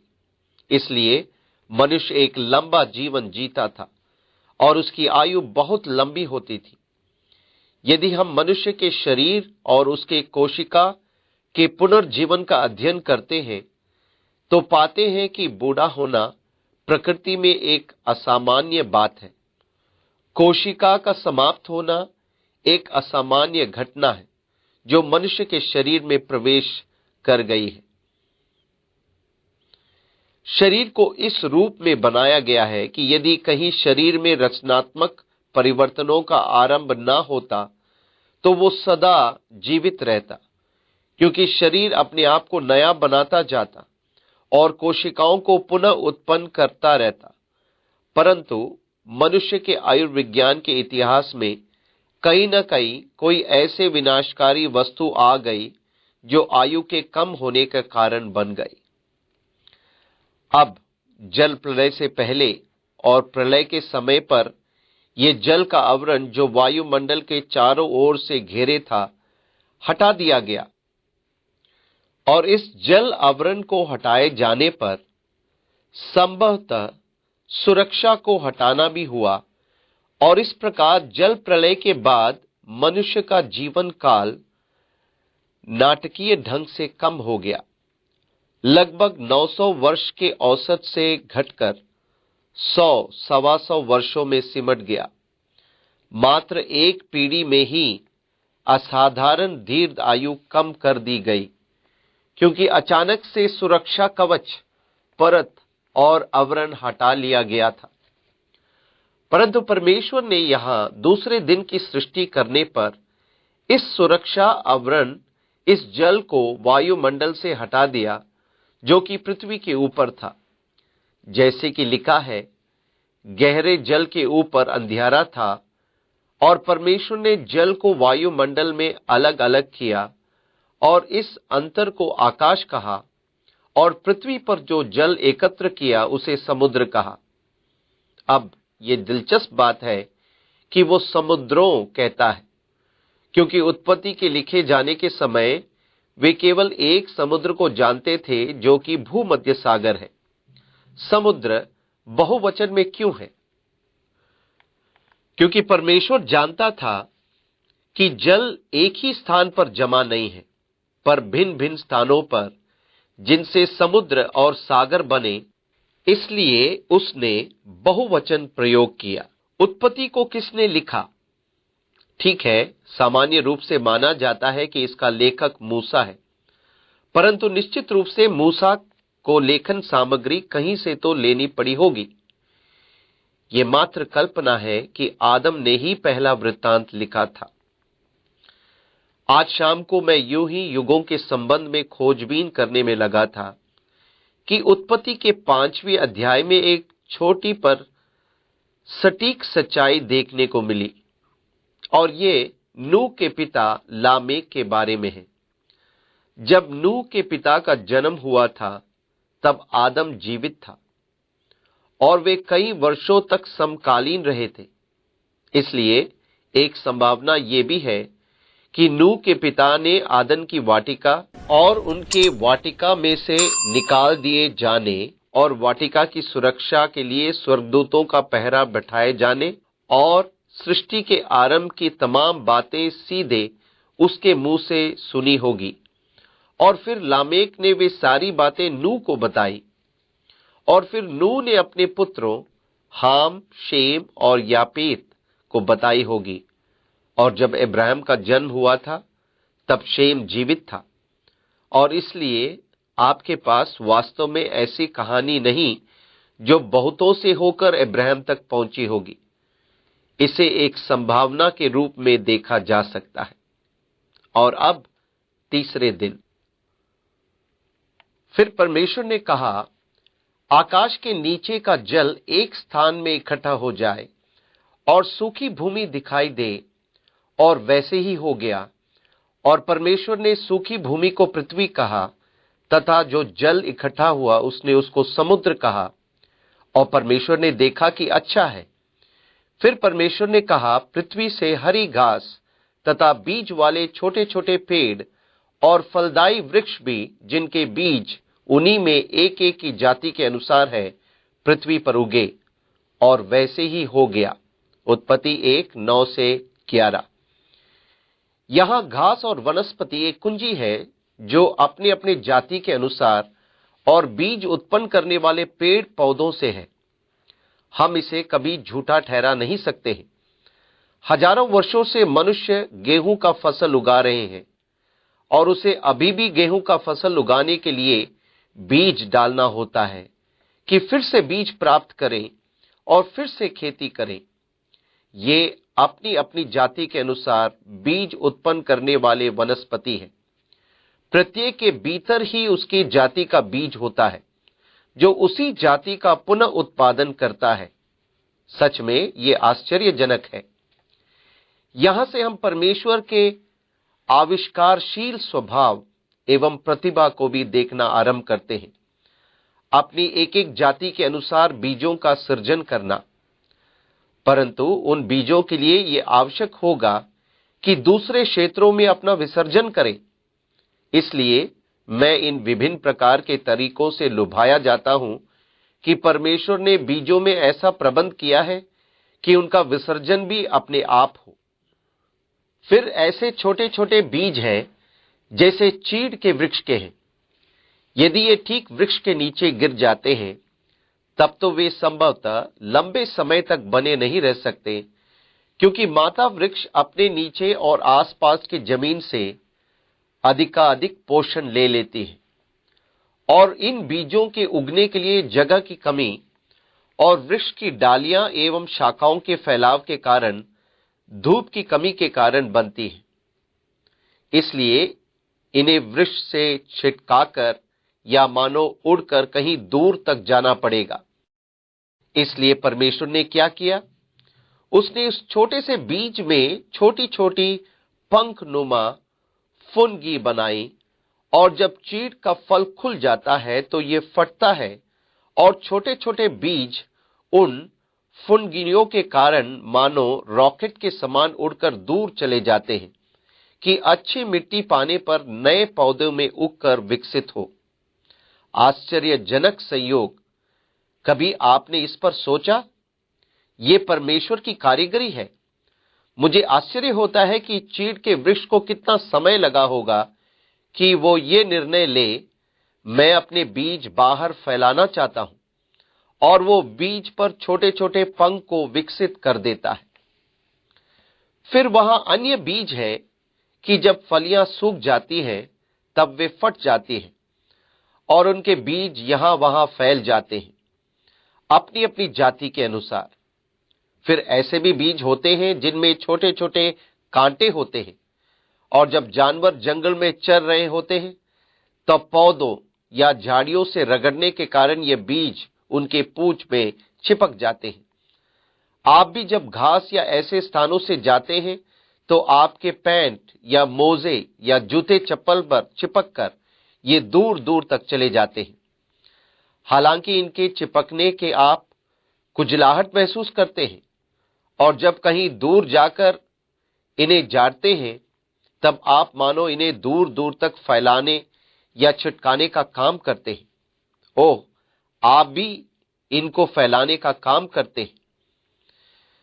फिर अन्य दूसरे बीज होते हैं जो शीघ्र सूखने वाली गोंद के समान होते हैं। जिस क्षण ये आपके स्पर्श में आते उसी क्षण चिपक जाते हैं और जब शीघ्र ही इनकी गोंद सूख जाती है तब ये जहां चिपके थे वहां से जमीन पर गिर जाते हैं और स्वतः ही सब कहीं फैल जाते हैं। दूसरे प्रकार के बीज मीठे होते हैं। उनके फल गूदेदार और बीज गिरीदार होते हैं, जिन्हें आप खाते हैं और यहां वहां फेंक देते हैं। इस प्रकार ये सब फैल जाते हैं। जिस ढंग से बीजों को बनाया जाता है कि स्वतः ही फैल जाएं, अपने आप में मनमोहक होता है। फिर कुछ बीज ऐसे होते हैं जैसे हवाई छतरी या पैराशूट। ऐसे बीजों को हवा उड़ा ले जाती है और वे दूर दूर तक फैल जाते हैं। आप इन्हें हवा में तैरते हुए देख सकते हैं और जिस ओर से हवा होती है वे उसी ओर उड़कर चले जाते हैं। नारियल के वृक्ष समुद्र तटों के आसपास कतारों में लगे देखे जा सकते हैं और जब समुद्री तूफान आता है तब नारियल वृक्षों से गिर जाते हैं और चूंकि उनका ऊपरी भाग कड़ा जटायुक्त होता है और उसके अंदर पानी नहीं जा सकता, इसलिए समुद्र की लहरें इन्हें बहा ले जाती हैं और ये कहीं मीलों दूर तट के किनारे पहुंच जाते हैं और समुद्री बालू की नमी में अंकुरित होने लगते हैं। केरल जैसे राज्य में नारियल की खेती भी होती है। फलदायी बीज, शाक सब्जी या वनस्पति उगाने वाले बीज, घास उगाने वाली अपनी अपनी जाति के अनुसार पृथ्वी पर उगे वनस्पतियों द्वारा, फूलों द्वारा, वृक्षों द्वारा सृष्टि में ये परमेश्वर की बुद्धि का क्या ही सुंदर प्रमाण है। जैसे कि बाइबल कहती है, आकाश परमेश्वर की महिमा का वर्णन कर रहा है और आकाश मंडल उसकी हस्तकला को प्रकट कर रहा है। दिन से दिन बातें करता है और रात को रात ज्ञान सिखाती है। ना तो कोई बोली है और ना कोई भाषा जहां उनका शब्द सुनाई नहीं देता है। भजन संहिता 19 का 1 से 3। और बस आप चारों ओर दृष्टि डालिए और परमेश्वर आपसे घास के द्वारा, वनस्पतियों के द्वारा, फूलों के द्वारा, वृक्षों के द्वारा बातें करता प्रतीत होगा। उसकी सृष्टि के द्वारा जब आप उसकी बुद्धि पर ध्यान करते, जब आप उसका अध्ययन करते, तब आप परमेश्वर की बुद्धि के कारण आश्चर्यचकित रह जाते हैं। परमेश्वर ने वृक्षों की पत्तियां इस प्रकार बनाई कि सूरज की किरणों को ऊर्जा में बदल दे, कार्बन को सोख ले और ऑक्सीजन दे और प्रकाश संश्लेषण प्रक्रिया जिनके द्वारा सूर्य का प्रकाश ऊर्जा में बदल जाता है कि वृक्षों का पोषण करे और ऐसी बहुत सी बातें हैं। उसके मार्ग अगम है, उसकी सृष्टि करने की असीमता समझ से परे है। ये सब आप जीवन के विभिन्न रूपों में देखते हैं। इस प्रकार पृथ्वी से ही घास और छोटे छोटे पेड़ जिनमें अपनी अपनी जाति के अनुसार बीज होता है और फलदायी वृक्ष जिनके बीज एक एक की जाति के अनुसार उन्हीं में होते हैं उगे। और परमेश्वर ने देखा कि अच्छा है, तथा सांझ हुई, फिर भोर हुआ। इस प्रकार तीसरा दिन हो गया। फिर परमेश्वर ने कहा, दिन को रात से अलग करने के लिए आकाश के अंतर में ज्योतियां हों। उत्पत्ति 1:12 से 14। अब यहां इब्रानी शब्द मियोर का प्रयोग है। इब्रानी में प्रकाश के लिए और है। शब्द मियोर का अर्थ है प्रकाश का प्रवर्तक। इसलिए आकाश के अंदर में प्रकाश के प्रवर्तक हो और वे चिन्हों और नियत समयों और दिनों और वर्षों का कारण हो। उत्पत्ति 1:14। इस प्रकार हमारे समय की गणना सूर्य और चंद्रमा के द्वारा होती है और सामान्य रूप से माना जाता है कि पृथ्वी सूर्य का चक्कर 365 दिन 6 घंटों में लगाती है। बैबिलोनियों का कैलेंडर इस बात का निश्चय पूर्वक कहता है कि पृथ्वी 360 दिन में सूर्य का चक्कर लगाती है। इसके बहुत से प्रमाण हैं। मायन, इनकान और चीनी कैलेंडर सभी 360 दिन के विषय में कहते हैं। किसी कारण से सूर्य के चारों ओर पृथ्वी की कक्षा में बदलाव आ गया और अब एक वर्ष में समय की गणना 365 दिन 9 घंटे 56 मिनट की जाती है। बदलाव आने का क्या कारण था, हम निश्चय पूर्वक नहीं जानते। इमैनुअल विल्कोस्म की पुस्तक वर्ल्ड्स इन कोलिजन में हम उनके सिद्धांत को पाते हैं कि शुक्र या वीनस ग्रह का हमारा सौर मंडल में प्रवेश सूर्य के चारों ओर पृथ्वी की कक्षा में बदलाव लाने का कारण बना। अब ये तो मैं नहीं जानता कि ये नितांत संभव है। वे अत्यंत दिलचस्प तर्क प्रस्तुत करते हैं, परंतु फिर भी हमारे समय का माप तो पृथ्वी द्वारा सूर्य के चक्कर लगाने से मापा जाता है और महीने मूल रूप से चंद्र माह थे।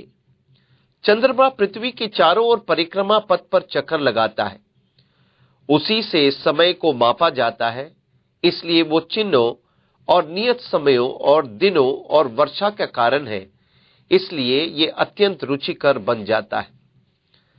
अब यदि ये पुनर्सृष्टि की प्रक्रिया है तो इसका मतलब होगा कि चौथे दिन वास्तव में परमेश्वर ने सूर्य और चंद्रमा की सृष्टि नहीं की थी, परंतु पृथ्वी के संबंध में उनकी जो आज की स्थिति है उसे उसने उजागर किया। उसने पृथ्वी पर से कोहरे की परत को हटा दिया। इस परत को हटा जाने से आप सूर्य और चंद्रमा को देख सकते थे। अब हमारे पास भोर, सुबह एवं शाम या सांझ का समय है। जब हम सूर्य को नहीं देखते, फिर बादल के घिर आने से भी, पूरे दिन बादल छाए रहने पर भी, फिर भी मैं जानता हूं कि यह दिन का समय है, यद्यपि मैं सूर्य को नहीं देखता। जब अंधेरा होता है तब मैं जानता हूं कि यह रात है, पर मैं चंद्रमा नहीं देखता, क्योंकि बादल सूर्य या चांद के नीचे आ जाते हैं और सूर्य या चांद दिखाई नहीं देते। अब ये बादल नुमा कोहरा चौथे दिन हटा दिया गया, जिससे कि प्रकाश पिंड दिखाई देने लगे। ये समझना तो कठिन है कि दूरी पर पृथ्वी के घूमे बिना किस प्रकार उनके पास सुबह, भोर एवं शाम या संध्या हो सकती थी। ये पद एक में अपनी दशा या स्थिति में नहीं थे और चौथे दिन तक इनकी सृष्टि नहीं की गई थी। अब प्रश्न उठता है कि पहले 3 दिन आपके पास कैसे संध्या और भोर हो सकते थे।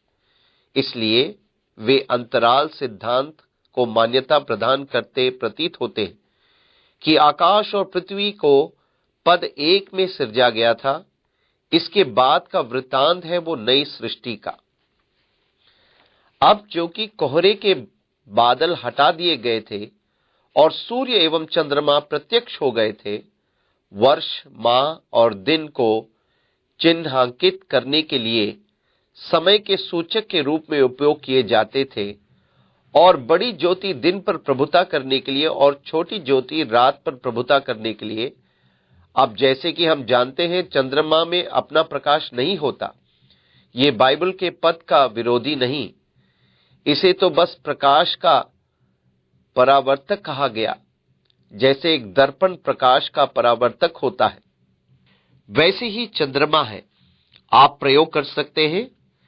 जब दर्पण पर सूर्य का प्रकाश पड़ता है तो वो उस प्रकाश को दूसरी ओर देता है, या जैसा आप दर्पण को घुमाते हैं। ये इब्रानी शब्द मियोर के तुल्य बैठता है। इसका यह मतलब नहीं कि वो प्रकाश का स्रोत है और वे ज्योतियां आकाश के अंतर में पृथ्वी पर प्रकाश देने वाले भी ठहरे। और वैसे ही हो गया। जब परमेश्वर ने 2 बड़ी ज्योतियां बनाई, उनमें से बड़ी ज्योति को दिन पर प्रभुता करने के लिए और छोटी ज्योति को रात पर प्रभुता करने के लिए बनाया, और तारागण को भी बनाया। परमेश्वर ने उनको आकाश के अंतर, जिसे अंतरिक्ष कहते हैं, उसमें इसलिए रखा कि वे पृथ्वी पर प्रकाश दे तथा दिन और रात पर प्रभुता करें और उजियाले को अंधियारे से अलग करें। और परमेश्वर ने देखा कि अच्छा है, तथा सांझ हुई, फिर भोर हुआ। इस प्रकार चौथा दिन हो गया। फिर परमेश्वर ने कहा, जल जीवित प्राणियों से बहुत ही भर जाए और पक्षी पृथ्वी के ऊपर आकाश के अंदर में उड़े। इसलिए परमेश्वर ने जाति जाति के बड़े बड़े जल जंतुओं की और उन सब जीवित प्राणियों की भी सृष्टि की जो चलते फिरते हैं, जिनसे जल बहुत ही भर गया, और एक एक जाति के उड़ने वाले पक्षियों की भी सृष्टि की। और परमेश्वर ने देखा कि अच्छा है। और परमेश्वर ने ये कह के उनको आशीष दी कि फूलो फलो और समुद्र के जल में भर जाओ और पक्षी पृथ्वी पर बढ़े। तथा सांझ हुई, फिर भोर हुआ। इस प्रकार पांचवा दिन हो गया। उत्पत्ति 1:15-23। अब जब हम पांचवें दिन जानवरों की सृष्टि किए जाने के भाग में आते हैं, तो सबसे पहले हम पानी में जीवन के प्रकार की सृष्टि को देखते हैं। जल जीवित प्राणियों से बहुत ही भर जाए। और बाप रे, जल में इतने सारे तरह तरह के जीव जंतुओं का अंबार, और फिर उनके विशेष प्रकार और विभिन्नता, ऐसा आश्चर्यजनक रूपों के जीवन का बनाया जाना जिन्हें मैं देख सकता हूं। अब वहां ऐसे जीवधारी भी हैं जिन्हें मैं देख तक नहीं सकता। जल ऐसे प्राणियों से भर रहा है। पर मैं अक्सर सोचता हूं कि परमेश्वर ने निराली दिखाने वाली मछलियों को क्यों बनाया, वो भी अनेक रूप में और रंग बिरंगी। ये मेरे लिए उत्तेजना की बात है कि परमेश्वर ने एक रूप का निर्माण तक सीमित नहीं रहा। यदि आज रात आप अपने चारों ओर दृष्टि करें, तब आप देखेंगे कि परमेश्वर एक ही प्रकार की रचना में सीमित नहीं है। इस पर भी हम सब की बुनियादी ढांचा एक सा है, बुनियादी विशेषता एक सी होती है। हम सबके नाक हैं, हम सबके आंखें हैं, हम सबकी भौहें हैं, हम सबके, आपको मालूम, कम से कम हम सब एक से बाल हैं, फिर दांत, हड्डी, गाल और अन्य भाग। इस पर भी हम एक दूसरे से भिन्न होते हैं। हमारी रचना की बहुत सी बातें एक जैसे होने पर भी हम एक जैसे दिखाई नहीं देते। ये परमेश्वर की आविष्कारी बुद्धि है। वो एक ही बुनियादी गुण को लेकर असंख्य भिन्नताएं उत्पन्न कर देता है। अतः प्रत्यक्ष है कि परमेश्वर विभिन्नता को पसंद करता है। वो गिरने वाली बर्फ के एक एक गोले को भिन्न बनाता है। उनमें से प्रत्येक का अपना एक रचनात्मक नमूना है, पर दो गोले एक समान नहीं है। खरबों बर्फ के गोले जो प्रत्येक वर्ष गिरते हैं, परमेश्वर उनमें भिन्नता को बहुत पसंद करता है। वो किसी दो को एक समान नहीं बनाता, पर जब आप उन्हें माइक्रोस्कोप से देखते हैं, तब ये अत्यंत सुंदर दिखाई देते हैं। सब अलग अलग नमूना और रचना। और इसलिए जब आप लाखों करोड़ों लोगों को देखते हैं, और हो सकता है कि आप किन्हीं दो को एक शक्ल का देखें, या फिर जुड़वा भाई या बहन को देखकर सोचें कि वे एक जैसे होंगे, पर जब आप उन्हें निकट से देखते तो आप प्रत्येक में कई अंतरों को पाते हैं। वे भी दूसरों के समान भिन्न हैं। हो सकता है कि जुड़वा बच्चे एक ही कोशिका या सेल से विकसित हुए हो और उनके गुण सूत्र भले ही एक हो, तो भी वे एक दूसरे से भिन्न होते हैं। मैं तो सृष्टि पर चकित हो जाता हूं। मैं जीवन के विभिन्न रूपों को देखना पसंद करता हूं।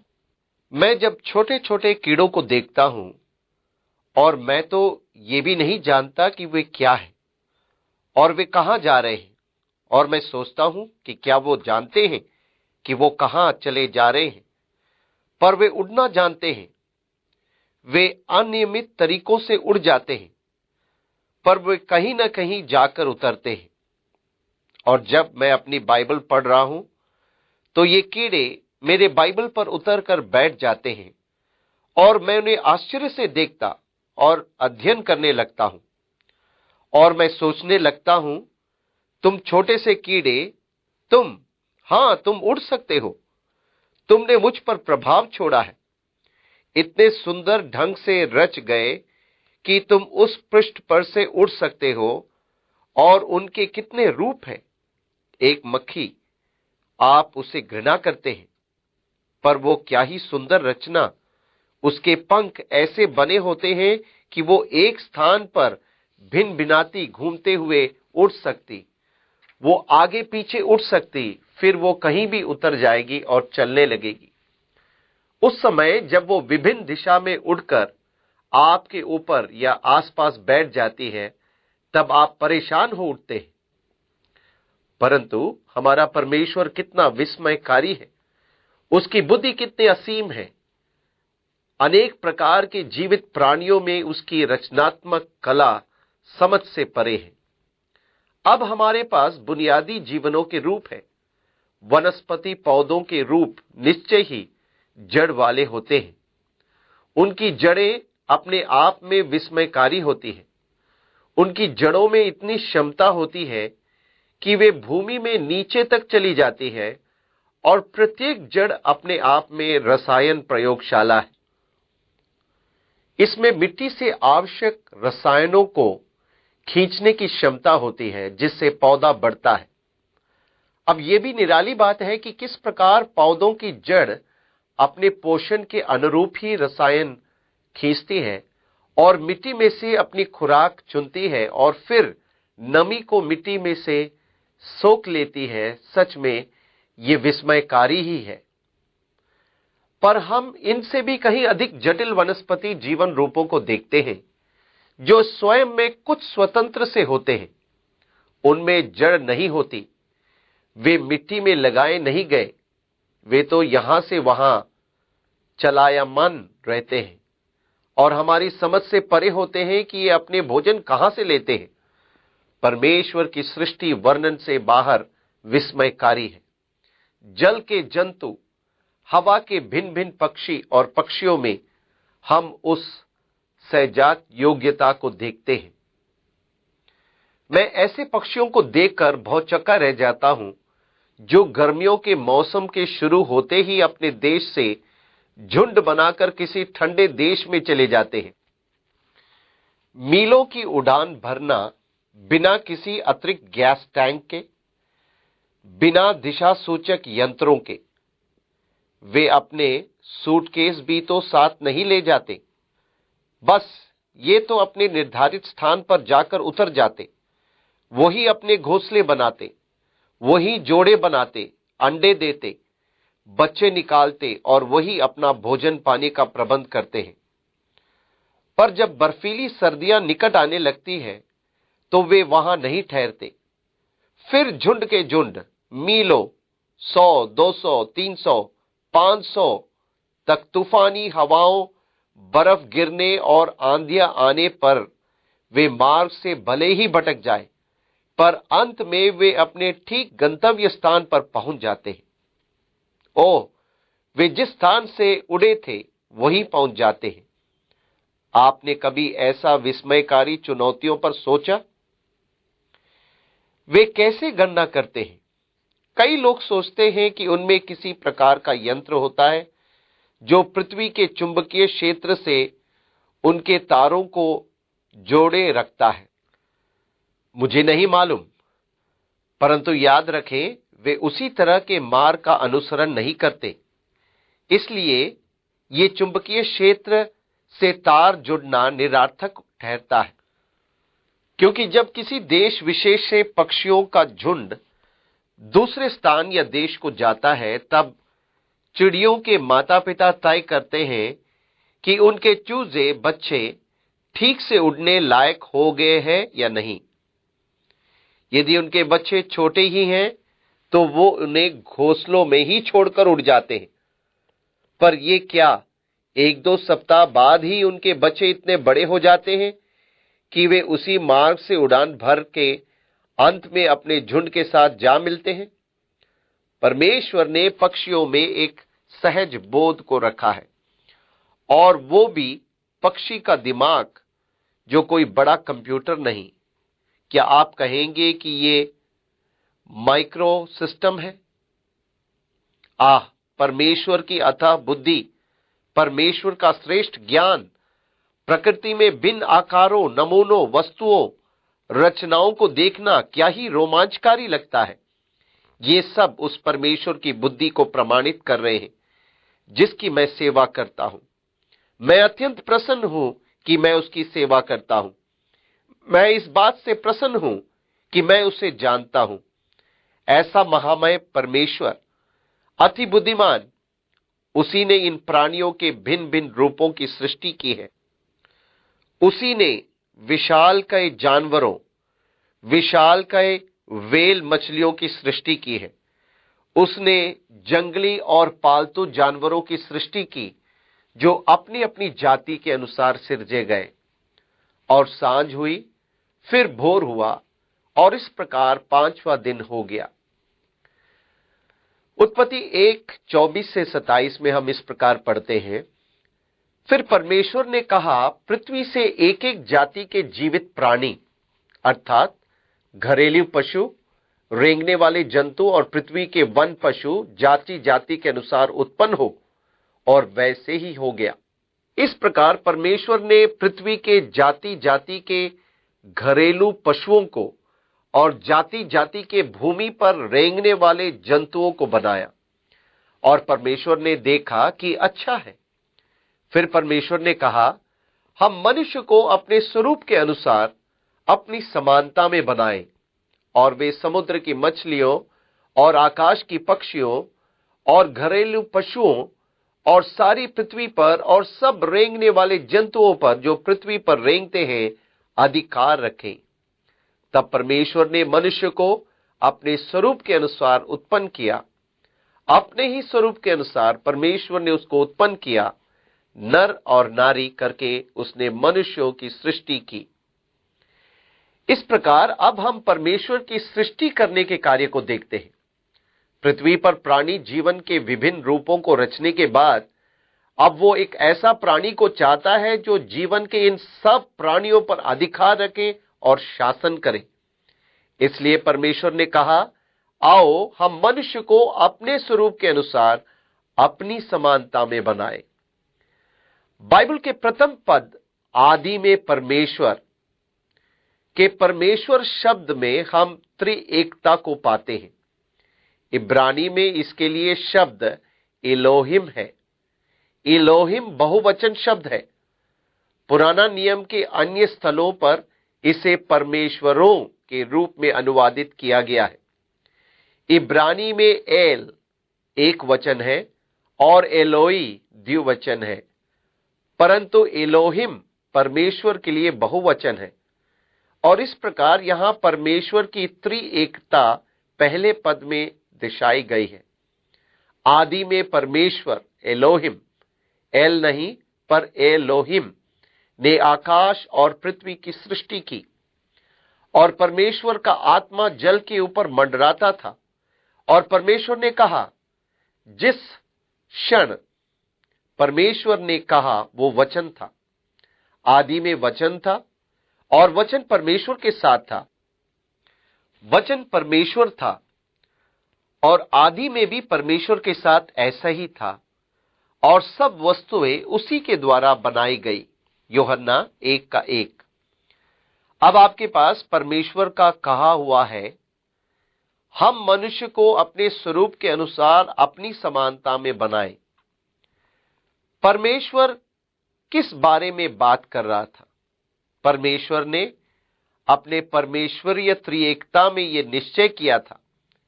यह हमारे सीमित दुर्बल दिमागों के परे है। इस बारे में समझा नहीं जा सकता, परंतु उसके स्वभाव की उस त्रिएकता में उसने कहा, आओ हम मनुष्य को अपने स्वरूप के अनुसार बनाएं। और इस प्रकार उसने मनुष्य को एक त्रिएक स्वभाव में अपने स्वरूप के अनुसार बनाया। इसलिए परमेश्वर एक सर्वश्रेष्ठ त्रिएकता है। मनुष्य जो परमेश्वर के स्वरूप में बनाया गया, उसकी त्रिएकता निम्न दर्जे की है। सर्वश्रेष्ठ त्रिएकता है पिता, पुत्र और पवित्र आत्मा। मनुष्य की निम्न स्तर की त्रिएकता है शरीर, प्राण और आत्मा।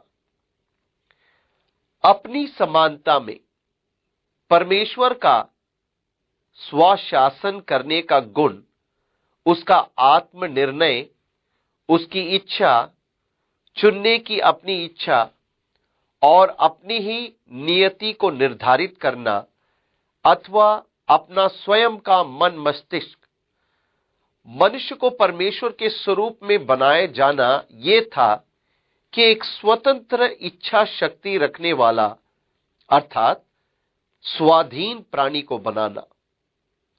परमेश्वर के स्वरूप में बनाए जाने का अर्थ है कि परमेश्वर ने मुझे चुनाव करने की क्षमता के साथ बनाया। मुझ में आत्मनिर्णय की शक्ति है। जो मैं चाहता हूं उसे चुन सकता हूं। मुझ में वो शक्ति, वो क्षमता है। मैं परमेश्वर के स्वरूप में बनाया गया हूं। मैं अपना निर्णय खुद लेता हूं। अब यदि परमेश्वर ने मुझे चुनाव करने की क्षमता के साथ बनाया है, तो यह व्यर्थ ही रहेगी यदि वो मुझे चुनाव करने का अवसर दे। यदि चुनने के लिए कुछ हो ही नहीं, तो मुझ में चुनाव करने की क्षमता का क्या मूल्य? वो न केवल मुझे चुनाव करने की क्षमता देता रहा है, पर वो उस चुनाव का भी आदर करता है जो मैं करता हूं। मुझे चुनाव करने की स्वतंत्रता देना परमेश्वर के लिए क्या मूल्य रखता है यदि वो उस चुनाव को ना माने और आदर के साथ स्वीकार ना करे। यदि मैं कहता हूं प्रभु मैं ये करना चाहता हूं और वो कहे नहीं तुम ये नहीं कर सकते, तो ये चुनाव की स्वतंत्रता नहीं है। वो उसके पास अधिकार है। वो मेरे चुनाव को स्वीकारता नहीं और इस प्रकार ये वास्तव में चुनाव करने की स्वतंत्रता नहीं है। इसलिए वो मुझे चुनाव करने की क्षमता देकर अपने स्वरूप में बना रहा है, तो वो मुझे एक विकल्प दे कि मुझे चुनाव करने का अवसर मिले और उसे मेरे चुनाव का आदर भी करना चाहिए। ये परमेश्वर के आत्मनिर्णय की जटिलता का एक भाग है जिसके स्वरूप परमेश्वर ने मनुष्य को बनाया।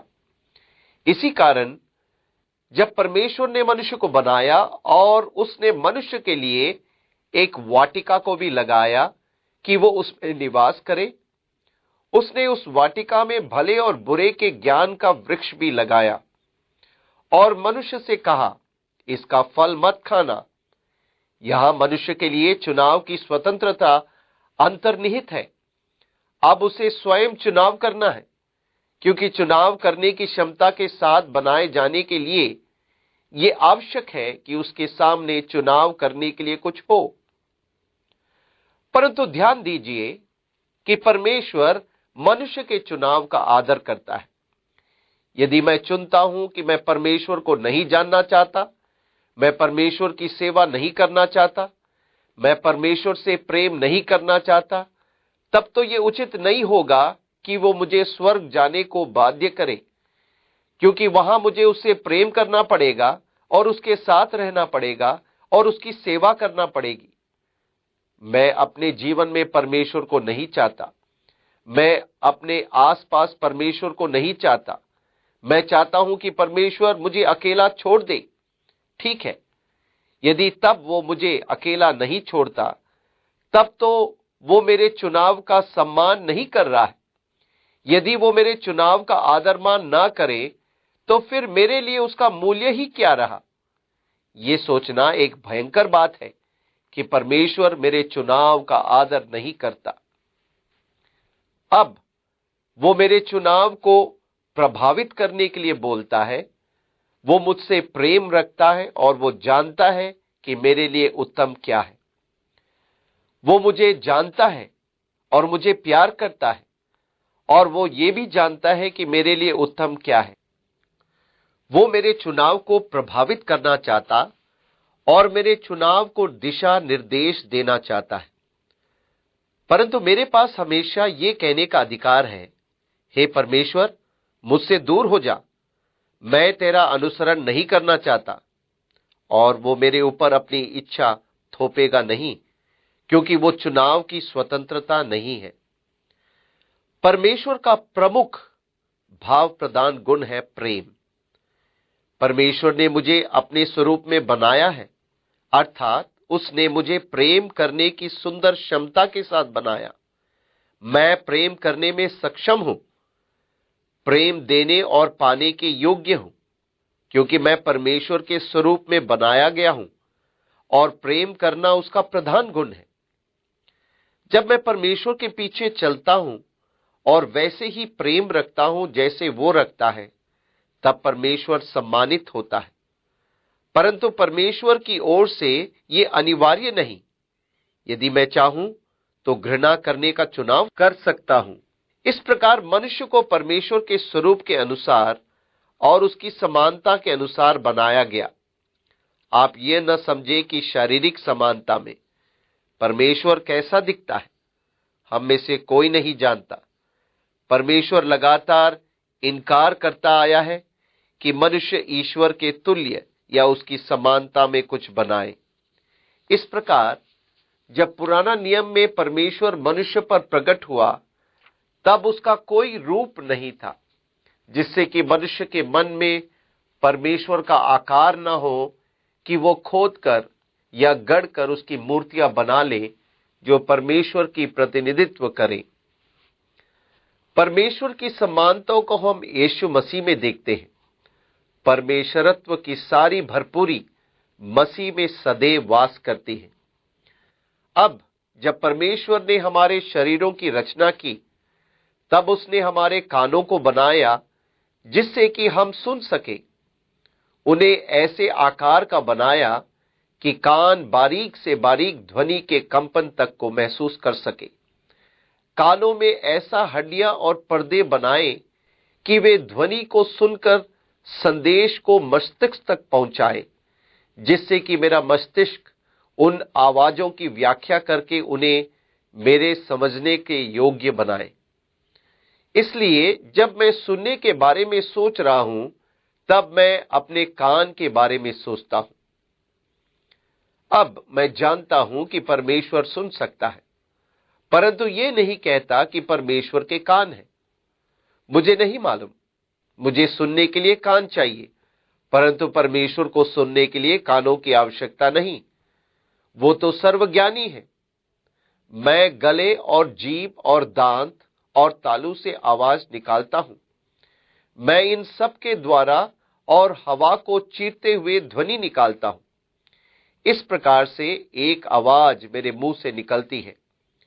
और चूंकि हम इन बातों में सहमत हैं कि अमुक आवाज का अर्थ किस विशेष वस्तु के लिए हो सकता है, इस प्रकार से मैं आपको अपने मुंह की आवाज से बुद्धिमानी के साथ कुछ भी बात बता सकता हूं। अब जब परमेश्वर बोलता है, तब उसे मेरे समान वे सब अवयव नहीं चाहिए कि अपनी वाणी सुनाए, अर्थात ध्वनि का बॉक्स, जीभ, तालू, दांत और अन्य सभी कुछ। वो तो सर्वज्ञानी है। मेरी आंखों में एक जटिल प्रकार की बनावट है। मेरी आंखों के पृष्ठभाग में कत्सम जेली है, जो कि इन छोटी छोटी तस्वीरों को प्रति सेकंड 18 बार खींचती है और इनको वो मेरे मस्तिष्क में भेजती है, जिसके द्वारा मेरी आंखें मेरे चारों ओर के संसार की वस्तुओं का अवलोकन करती है और मेरे मस्तिष्क में पहुंचने वाले कंपनों को समझने योग्य बनाती है और इन छोटी छोटी कौंद को समझती है, जो प्रति सेकंड 18 बार मेरी आंख के सामने से निकलती है और पुतलियां कैमरे के समान चित्रों को अंतर्निष्ठ कर लेती हैं। और तब फिर मैं आपको पहचानने योग्य बन जाता हूं और कहता हूं, ओह, तो ये आप है। और आप जिस रंग के कपड़े पहने और जो सब सामने दिखाई देता है उसे पहचान लेता हूं। आपकी आंख की पुतलियां इन सब को चुनती है और संदेश को मस्तिष्क में भेजती रहती है। इसमें आश्चर्य नहीं कि देखते देखते शाम तक आप थक जाते हैं। और इस प्रकार मैं जानता हूं कि परमेश्वर देखता है, परंतु इससे ये सार नहीं निकलता कि देखने के लिए परमेश्वर के पास आंख होना चाहिए। वो तो सर्वज्ञानी है। अब चूंकि मैं देखने की क्रिया को आंखों से जोड़ता हूं और जब परमेश्वर से देखने के विषय में बात करता हूं, तो मैं कहूंगा कि यहोवा की आंखें समस्त पृथ्वी पर आगे पीछे देखती रहती हैं। इसका मतलब ये नहीं कि परमेश्वर की आंखें हैं, क्योंकि उसे देखने के लिए आंखों की आवश्यकता नहीं है। इसलिए परमेश्वर किसके समान दिखाई देता है, हम नहीं जानते। वो चाहता भी नहीं कि आप जानें, क्योंकि हम तो परमेश्वर की झलक मात्र तक को बना नहीं सकते कि अपने गले में लटका लें। वो तो इतना विशाल असीमित परमेश्वर है कि किसी आकार में समा नहीं सकता कि उसे छोटा सा बनाकर गले में लटका ले या बाजूबंद के समान बांध ले। असीमित परमेश्वर जिसने इस ब्रह्मांड को बनाया और सभी प्राणियों को रूप दिया, वो हमारे मन में आकारहीन बना रहता है, क्योंकि परमेश्वर आत्मा है और वे जो उसकी आराधना करते हैं उन्हें आत्मा और सच्चाई में उसकी आराधना करना चाहिए। और परमेश्वर ऐसा आराधकों को खोजता रहता है। इसलिए सबसे पहली आज्ञा जो परमेश्वर ने हमें दी, तू मुझे छोड़ दूसरों को ईश्वर करके ना मानना। और तब उसने कहा, तू अपने लिए कोई मूर्ति खोदकर ना बनाना, ना किसी की प्रतिमा बनाना जो आकाश में या पृथ्वी पर या पृथ्वी के जल में है। वो आपके मनों में पूरी तरह से निराकार बना रहना चाहता है। इस सीमा तक मैं मसीह की तस्वीरों, चित्रों की चिंता नहीं करता, क्योंकि मसीह की तस्वीर बनाने के अनेक प्रयास किए गए। और यही तक नहीं, बल्कि तमाम कैलेंडरों, पत्रिकाओं, पुस्तकों एवं घर में रंगे फ्रेमों में मसीह का तस्वीर विद्यमान है। ये कहां से आ गई, कौन जाने। यदि आप इसे इस रूप में देखना चाहते हैं कि उसके कंधे तक लंबे बाल थे और दाढ़ी थी और उसकी नाक, उसका रूप ऐसा या वैसा था, तब भी आप उसे मानवीय आंखों से पहचान नहीं सकते। जैसे कि यशायाह ने कहा, जब आप उसे देखेंगे तो चकित हो उठेंगे। उसका रूप यहां तक बिगड़ा हुआ था कि पहचानना कठिन था। हां, आप उसे कीलों के छेद एवं पसली में भाले के घाव के चिन्ह से पहचान सकते हैं। और जैसे मैंने पहले अपने अध्ययन में बताया था कि संभव है कि वहां केवल वही एक विकलांग व्यक्ति होगा। हम सब अपनी नई सिद्ध देहों में अपंगता को जानेंगे ही नहीं। हम किसी प्रकार की दुर्बलता, कोई पीड़ा, कोई दुख को न जानेंगे, पर फिर भी वो क्रूस के चिन्ह धारण किए रहेगा, स्वर्ग में एकमात्र विकृत देह। इस प्रकार परमेश्वर ने मनुष्य को अपने ही स्वरूप और समानता में बनाया, अर्थात उस आत्मिक स्वभाव और परमेश्वर की सामर्थ्यों में आत्मनियंत्रण, प्रेम आदि क्षमताएं जो उसने मुझे दी है।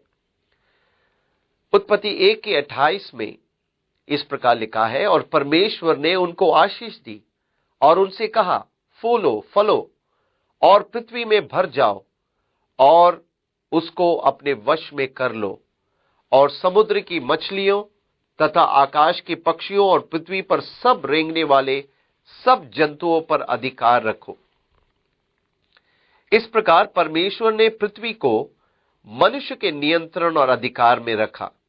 उसने मनुष्य को पृथ्वी पर स्वामी ठहराया, जिससे कि वो फले फूले और बढ़ जाए और पृथ्वी को भर दे, उसे अपनी अधीनता में कर ले और परमेश्वर के अन्य सृजे हुए प्राणियों पर स्वामित्व रखे।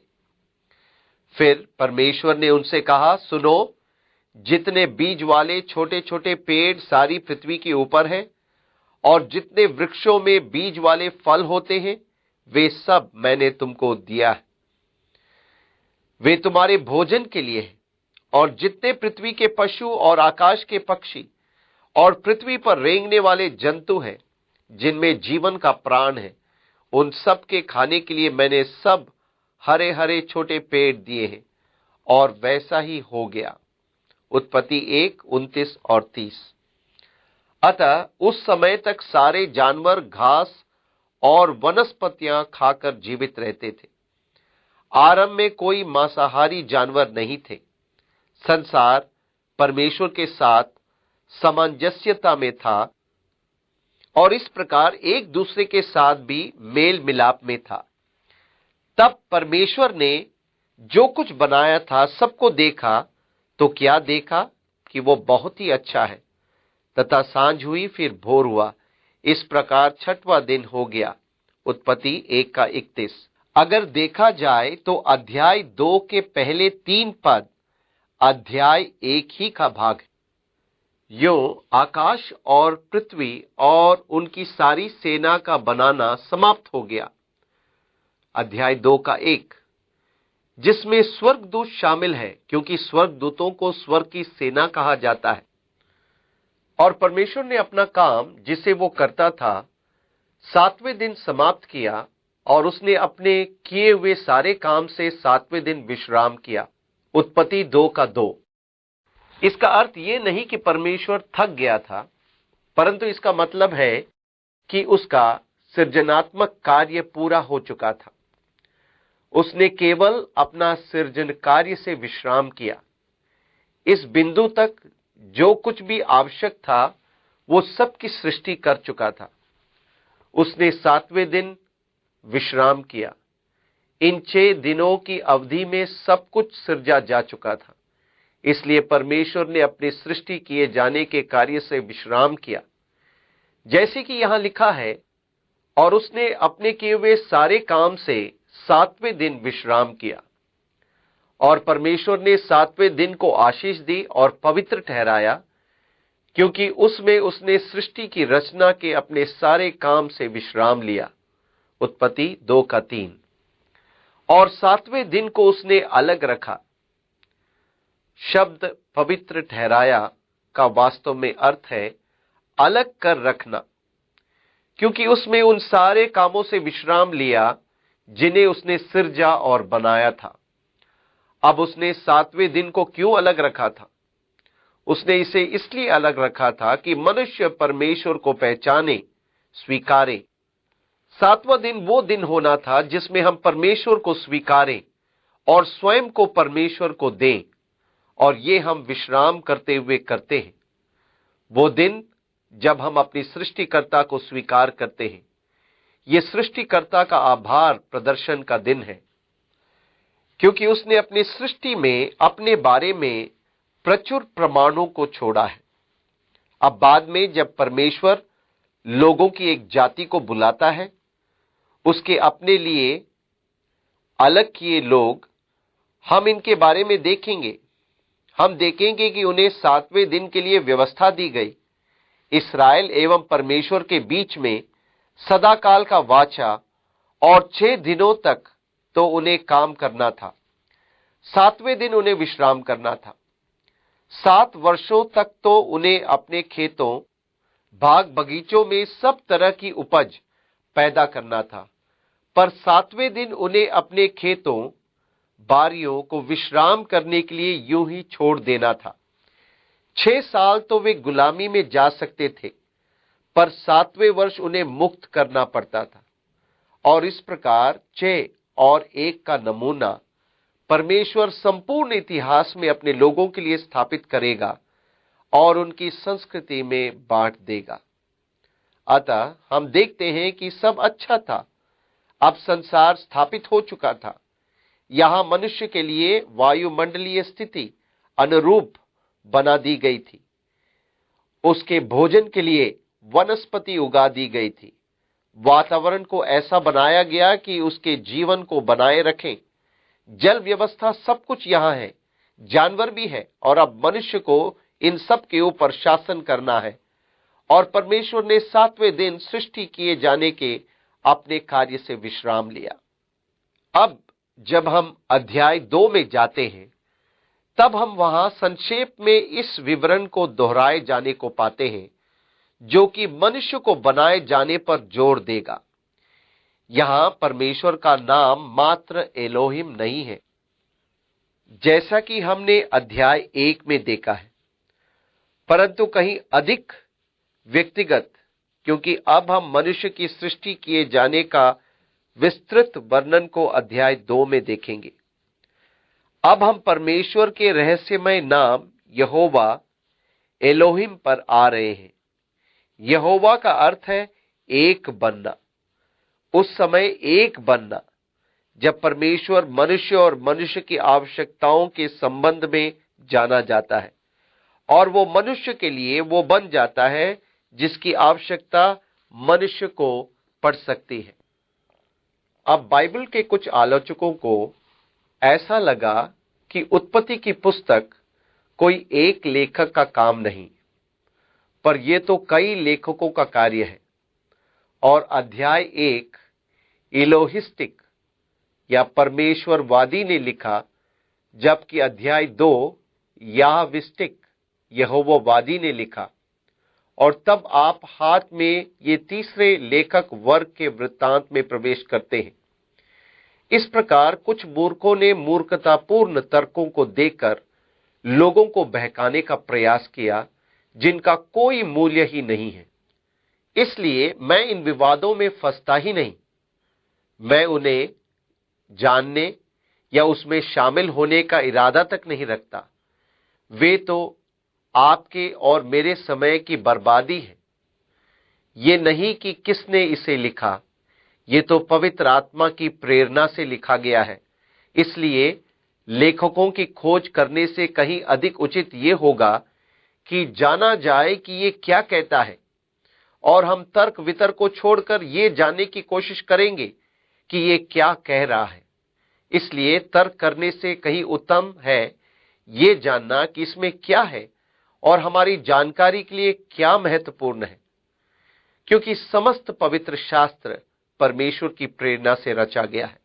अतः बुनियादी तौर से संपूर्ण पवित्र शास्त्र का लेखक पवित्र आत्मा है, और इसलिए ये जानना महत्वपूर्ण है कि ये क्या कहता है और कैसे कहता है।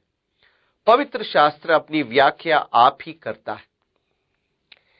इसलिए अगली बार हम अध्याय 2 का अध्ययन जारी रखेंगे, और मुझे निश्चय है कि इसके पहले ही हम पूरी बाइबल का अध्ययन समाप्त करें, प्रभु आ जाएगा।